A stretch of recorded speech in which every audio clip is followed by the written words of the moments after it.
Hey, good afternoon, everyone. I am glad you are here and welcome you to the Florida Writers Book Expo. My name is Rick Betancourt, and I am the president of the Florida Writers Association. For those of you who are not aware of FWA, it is an all-volunteer, nonprofit group, and we welcome all writers at all levels. We do writing conferences, workshops, webinars, podcasts, and events like this one. So I thank you for joining us for the Florida Writers Book Expo. There's, I think, over 60 booths in different genres with some really cool authors and some really cool free stuff. So check out those booths, and yeah, I think you'll enjoy. And today we have one of those wonderful authors with us, and we have Marjorie Appleby. Or as her pen name is M.A. Appleby. So Ms. Appleby wrote her first novel in 1977. She owned and operated a ceramic studio for over 20 years and became a certified landscape designer. Ooh, I love landscape. We'll have to talk landscape. And she hasn't stopped writing since. Her son, we were just chatting in the green room, her son suffered an injury which inspired her to write. She's written A Whisper of a Mystery trilogy and Raising David Again, which is a national award-winning book. Excellent. Welcome, Marjorie. Thank you. Nice to be here. Awesome. And I love the background. We were talking about this earlier. Love the background. She's got her virtual booth set up just like she would be at a book expo. I think that's awesome, with her book behind her and her stuff, a little pin. She's got, notice the little pin. Can we see the little pin again? She's a participant in our book expo, and she actually printed out and laminated it so that everybody. Awesome. I love the enthusiasm. Thank you so much. You're welcome. So, Marjorie, what has inspired you, or how did you really start in your writer's journey? You mentioned you started writing your first book in 1977. What started that whole journey for you? Actually, I've been writing all my life. I just did that in 77, but I've had stories in my head since I was a child, and I've written stuff. So the impetus for doing A Whisper of a Mystery trilogy and David's book is my son. So he's the reason I'm writing. It's my alone time. It's my therapy. Yeah. As you can lose yourself as a reader in a story, you can also lose yourself as an author writing. Yeah. And you mentioned your son suffers a brain injury. Traumatic brain injury, and that's why I wrote a book, because I wished I had known all this stuff. Of course, you can't know all this stuff, but I wanted to share what we learned so other caregivers had at least a leg up on what was happening to them. Yeah. That must be a challenge for sure. It is. I never saw it as a burden. I always saw it as a challenge. Yeah. Excellent. So tell me a little bit about how you write. Like, what's your writing process? So you've written the trilogies, and then now you have your nonfiction, Raising David Again. Is the process different between nonfiction and fiction? Oh, I think so. I think as a person who wants to know all kinds of things, research is key. It really is. There's varying degrees of where you should stop and go look up something and put it into the story, or just stop and do research. I like to, because the internet is so quick to give you that information, which you also have to verify. True. Because you can't believe everything you read. You have the ability to insert it into your story as you're writing it. And then you can capture the bibliography, which I think is very important, and for reference, because people are also inquisitive. They want to know. Where did you buy this? Is that really true? Yeah, excellent. We've got some people saying they love the pin. We got Ian on there. So if anybody has any questions, feel free to enter them in the chat, and we'll try to get to them before the end of the session. So what sort of writing or books inspire you? Which genres do you read? It's all genres except horror. I'm sorry. Yeah. I don't do that in my own life. I don't do more. It's funny because pretty much everybody I've interviewed has said that they read. They're really great readers, and that's such an important part that for any writer, and having that mix of genres of being able to read some nonfiction, read some different genres that you may not really be your favorite, but you have that sort of mix. And I do quote Stephen King because he doesn't. There you go. Talk about horror writers, right? I don't read his stuff, but it's okay. Yeah. There's plenty of other stuff out there to read. Yeah. What would you say is your biggest challenge as an author? Trying to write. I have a revolving door, and I can't lock it because my son gets upset. I'm his 24/7 caregiver. Sure. It's a wonder I wrote anything and that it made any sense.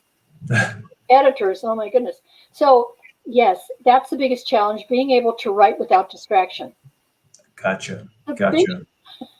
And what's your space like? Do you have an office that you write in, or yeah? You're looking at it. This is your with all your stuff. 4x4. I have a screen behind it, but otherwise you'd see a door behind me. It's Okay. very small. It used to be the closet. Gotcha. We're very creative here. Creative writers. Yeah, it's important. So finding time to write, not being distracted by other things, it's one of your biggest challenges. What do you like most about writing? The ability to impart knowledge. I'm a very curious person. Okay. I question just about everything, and I don't know if that's annoying to other people or not, but I welcome people questioning, how did you do this? And what can I do in regards to something that I might have said or something that my son is doing? Constantly in touch with people who are in David's category, I should say.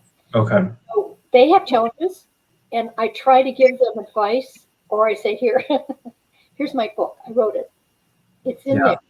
You know, helpful hints. Like one lady said, I didn't know you needed 2 marriage certificates if you're going to apply for Social Security for your loved one. So that's, we learn the hard way. You don't take copies, only certified copies. Before we went live, we started mentioning that you do like Zoom meetings sometimes, or do you present to audiences on brain injuries, and what's that experience like? Yeah.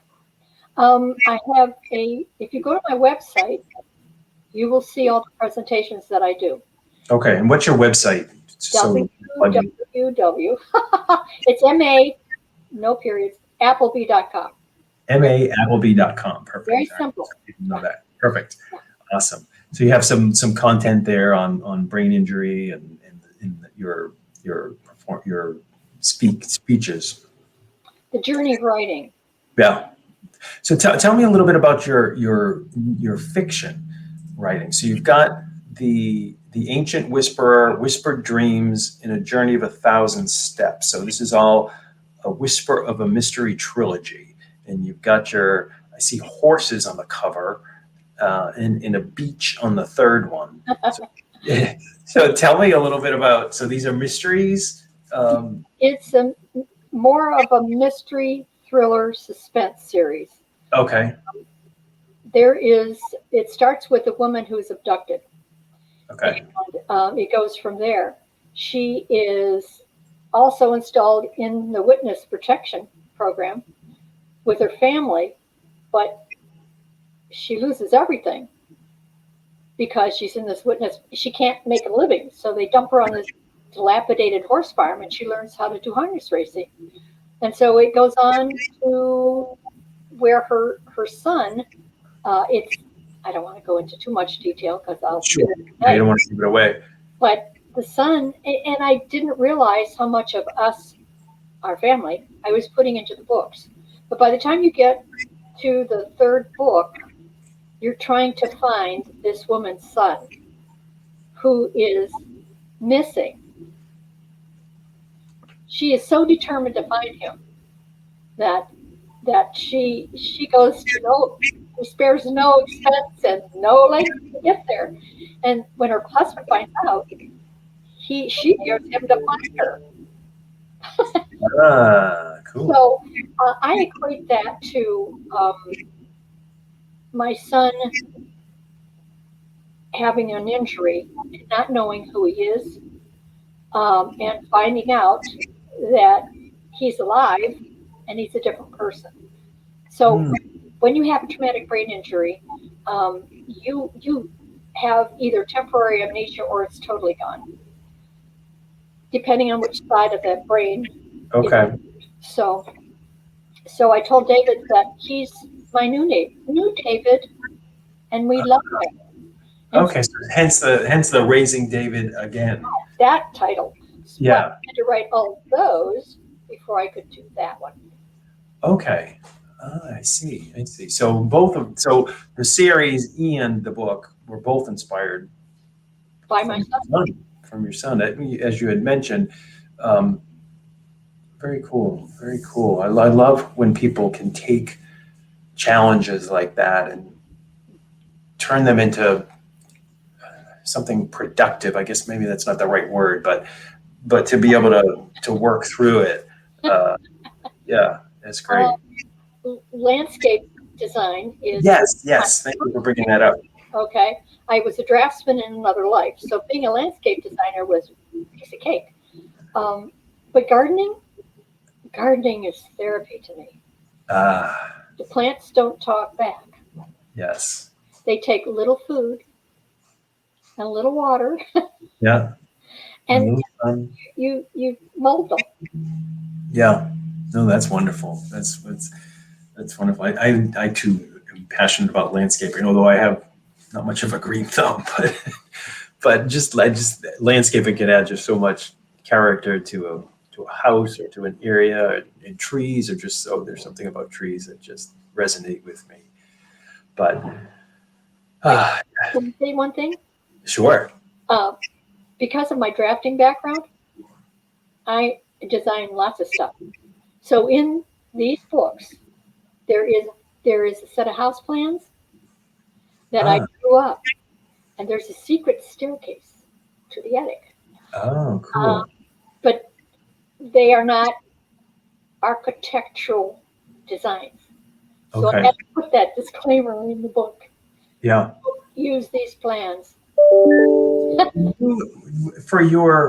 When you sort of build your novels or your books, do you have what's your process for writing? Do you just sort of discovery write, or are you planning that out, sort of that draftsman experience and landscape? Like, do you really know where you're kind of going?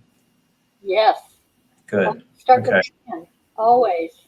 Yeah. No matter what you do, if I'm going to do a landscape, I have an interview, I have questions, I take all that information and I follow a certain way to get that done. Same thing with writing.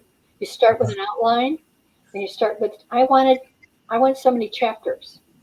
Okay. I had to be able to name those chapters. What is the process? What do you want to see? What do you want to hear? What do you want to write by the time the chapter is done? So there's bulletin points, and I've got all that in binders. Each book has a binder. Okay. So you can always go back and check on that. Yeah. Yeah. And do you find that limiting? Because there's always the argument that I hear, there's the pantser or the discovery writer versus the outliner. And do you find outlining limiting, or do you allow it for your story to sort of grow from the outline? Like what happens if you had planned a specific chapter and as you got to writing it, maybe it didn't seem to really work out? Has that ever happened to you, or what do you do? Great question.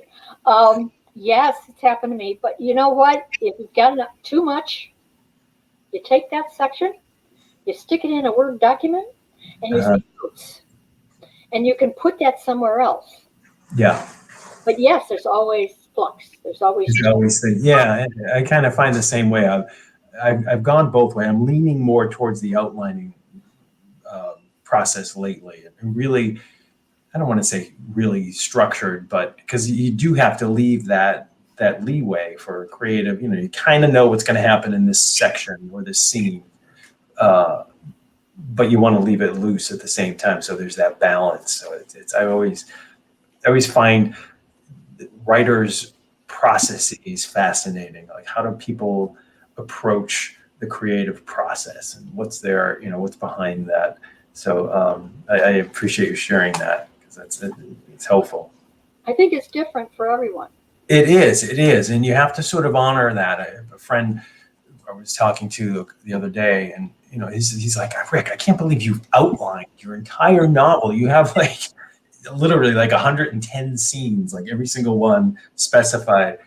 He's like, I could never work like that, and you got to honor, and for the opposite of that, of just sort of discovery writing, for me anyway, is, and I wrote a series, started a series a couple of years ago, and sort of wrote myself into a box because I didn't really have that. I'm like, this just now isn't going to work. They're going to start over again. I got 80,000 words, and it's like, this doesn't make sense. Oh, no. But had I taken the time to really plan it out a little bit better, I don't think I would have wasted that time. And I've learned this just from the nonfiction world and writing technical.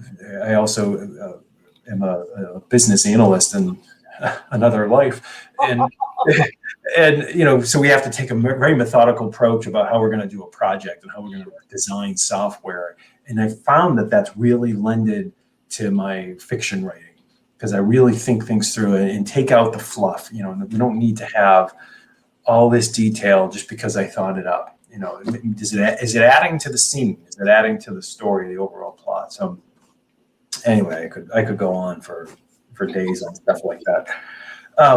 So what was what's next? What was most fun for you to write of your books? What would you say is most fun? Most fun? Maybe even a scene, if it's not an entire book. What's that? It's work. Are you kidding? Yeah. The most fun. I think the dialogue. My husband would walk by and say, "Did I just say that?" Be careful. I might. Yes, right. It's mine now. I'm just gonna add a couple of things around it, but yeah, that's fun. Yeah. Yeah. Some people, dialogue can be. I was talking yesterday to one of the authors, and one of his challenges was dialogue, and for me, that's the easiest part, is sort of the dialogue and I think that's why outlining for me has been such an eye opener, because that's the structure is the hard part for me. It's like getting that structure right, and having that character arc and all of those details that you really need to nail in. But the dialogue just sort of comes to me. It flows naturally. Yeah. So, but some people it doesn't, and some people they don't want it to sound stilted and right. Yeah, excellent. So what is next for Marjorie Appleby? Oh, is this the Spirit of the Southwest series? Oh, I love it. There's your So is that also outlining? All 4 of them in there. Oh my gosh. Yep. That is amazing. Good for you. Now, the thing is that because there are Native Americans involved, I spoke with Kenneth Johnson, who was graciously willing to talk with me the other day, and he made some wonderful suggestions. So, Excellent. yeah. So Yeah. I have to do more research, I think. You may need another binder after that point. No, there might be another book. There you go. There you go.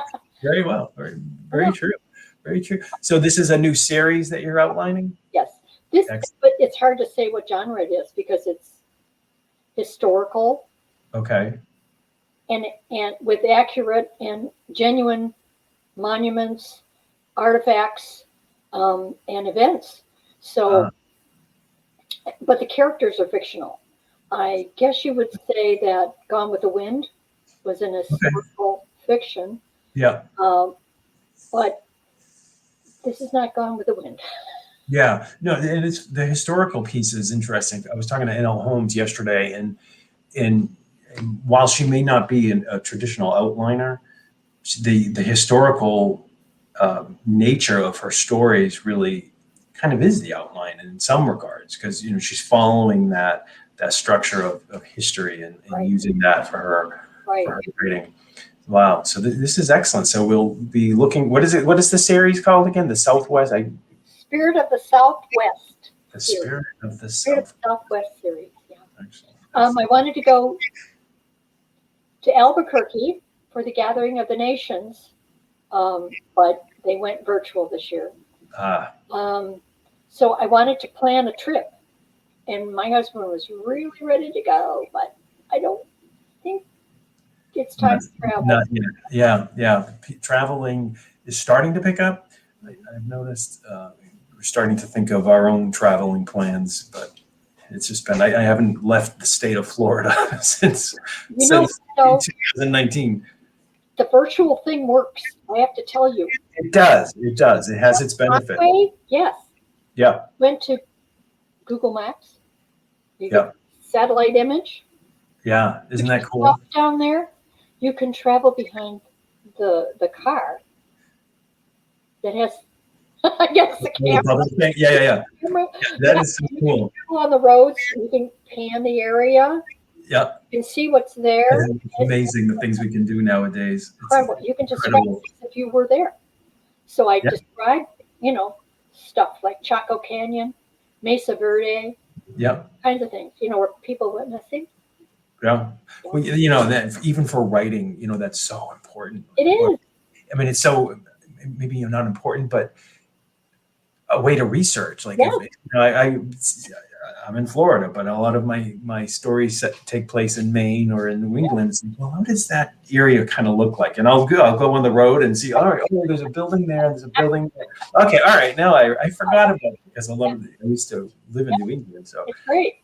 Yeah, it's a great resource. There's so much out there for authors these days. Excellent. Well, we are a little over time. I could spend another hour talking to you, but this has been great, Marjorie. I'm so happy you joined us, and I love the virtual booth and everything that you got going on. Excellent. Great. People, so feel free to check out Marjorie's books. Check out her booth, her virtual booth on the Expo, and maybe get one of her books. Thank you. All right. Thanks, everybody. Thank you. Take care.